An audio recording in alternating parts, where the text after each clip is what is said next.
ওসমান হাদির উপর হামলার প্রতিবাদে রাজধানীতে বিক্ষোভ মিছিল করছে বিএনপি ও শাখা সংগঠনের নেতাকর্মীরা। এই নিয়ে আরো জানাতে যুক্ত হচ্ছে নয়াপল্টন থেকে আতিক মেজবা লগ্ন।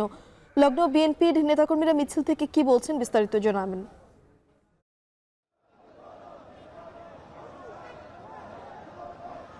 একটা বড় মিছিল আমরা দেখেছি যে এই নয়াপল্টন এলাকার যে সড়ক রয়েছে এই সড়ক বারবার প্রদক্ষিণ করছে। আমরা কথা বলেছি বিএনপি নেতাকর্মীর সাথে, মির্জা আব্বাস, একই সাথে রুহুল কবির রিজভী, তাদের সাথে আমরা কথা বলেছিলাম। তারা কিন্তু গণমাধ্যমে বেশ কিছু বিষয় জানিয়েছে যে নির্বাচনের তফসিল ঘোষণা করা হয়েছে, সেই নির্বাচনকে বিলম্ব করার জন্য বা বিলম্বিত করবার জন্যই কিন্তু আসলে একটা মহল অপচেষ্টা চালাচ্ছে এমনটা বলছে।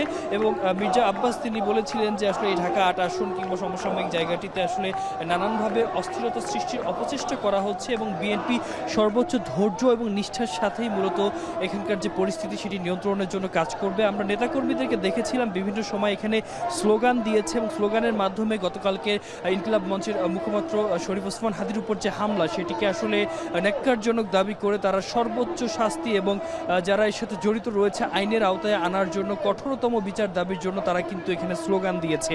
আরেকটি বিষয় বলতে চাই, যেহেতু বিএনপি যারা নেতাকর্মীরা রয়েছেন তারা বলছেন যেহেতু বিএনপি কিংবা ওসমান হাদি কিংবা অন্যান্য জুলাই আন্দোলনের পক্ষে যে শক্তিগুলো রয়েছে তারা কিন্তু সম্মিলিতভাবেই কিন্তু একটা প্রতিরোধ গড়ে তুলেছিল। যেহেতু নির্বাচন একদম দুয়ারে করা নাড়ছে, অর্থাৎ তফসিল ঘোষণা করা হয়েছে, সেক্ষেত্রে আসলে একটা অপশক্তি নানানভাবে চেষ্টা করছে যে নির্বাচনকে বিলম্বিত করবার জন্য কীভাবে বিলম্বিত করা যায় সেই বিষয়টির জন্য চেষ্টা করছে।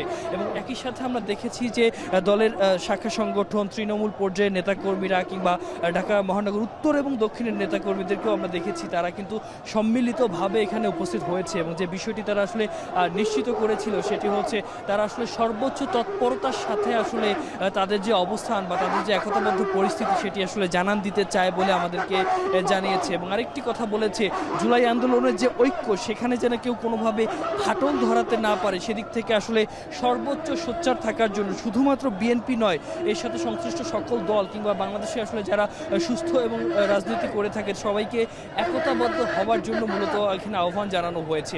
আমরা দেখেছি বিএনপির নেতৃত্বস্থানীয় যারা রয়েছেন, মির্জা আব্বাসকে দেখেছি, অ্যাডভোকেট রুহুল কবির রিজভীকে দেখেছি এবং একই সাথে আমরা দেখেছিলাম ইশরাক হোসেন, তাকেও কিন্তু আমরা দেখেছিলাম। সবাই কিন্তু এখানে এসে আসলে সেই বিক্ষোভ মিছিলে অংশগ্রহণ করেছে এবং সবাই মিলে যে স্লোগানের ঐক্যতান তুলেছে সেখানে আসলে সকল অপশক্তিকে দূর করার জন্য একটা হুঙ্কার জানিয়েছে। তো মিম, এই ছিল আমার এখান থেকে সর্বশেষ। মিম।